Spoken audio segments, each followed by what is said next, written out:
Et la parole est à monsieur Philippe Folliot pour le groupe Union centriste.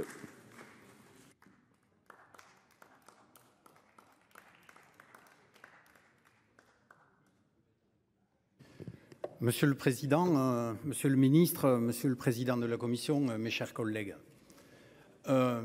Tous ces milliards que nous apprêtons à voter, tous ces moyens, tous ces matériels qui vont entrer dans le cadre de cette loi de programmation militaire ne seraient rien sans celles et ceux qui les servent. Je voudrais rendre un hommage particulier à nos soldats, nos aviateurs, nos marins, à l'ensemble des personnels des services de renseignement, ceux qui s'occupent de cyber, ceux qui s'occupent aussi de soutien, les personnels civils, les ingénieurs de l'armement, en fait toutes celles et ceux, réservistes compris, qui contribuent à cet effort de défense.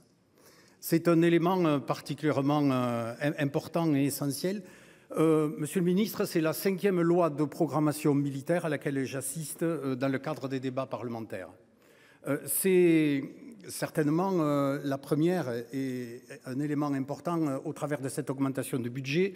Je veux dire, il faut rendre à César ce qui est à César, plutôt à Macron ce qui est à Macron, c'est-à-dire au président de la République, cette volonté donc de doubler le budget de notre défense. Et c'est un élément important et un élément essentiel et fondamental.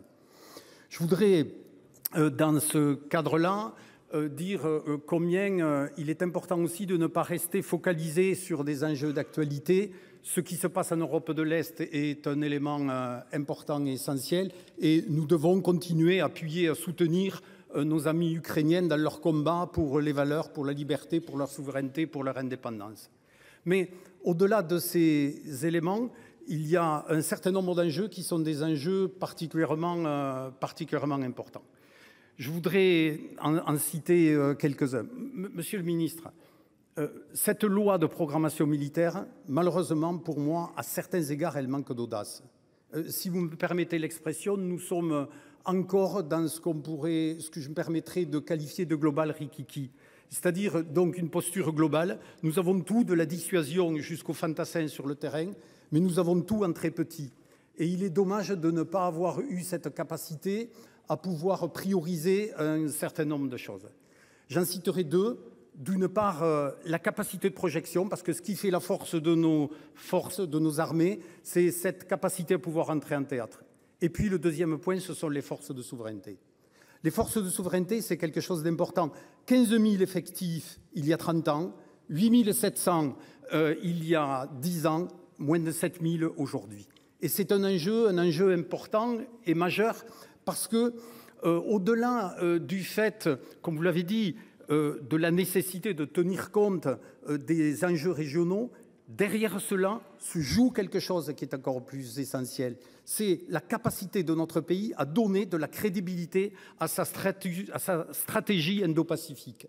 Alors certes, nous sommes aussi protégés par l'article 5 de l'OTAN. Et nous sommes dans un système d'alliance. Je regrette du reste que l'article 42.7 de l'Union européenne ne revêt pas peut-être une importance plus importante pour nombre d'autres acteurs. Mais il faut poursuivre les efforts de réarmement en vue de nos forces de souveraineté. Il faut, monsieur le ministre, sortir de cette logique qui fait que sur les 26 bases aériennes, aucune de plein exercice, aucune dans les Outre-mer.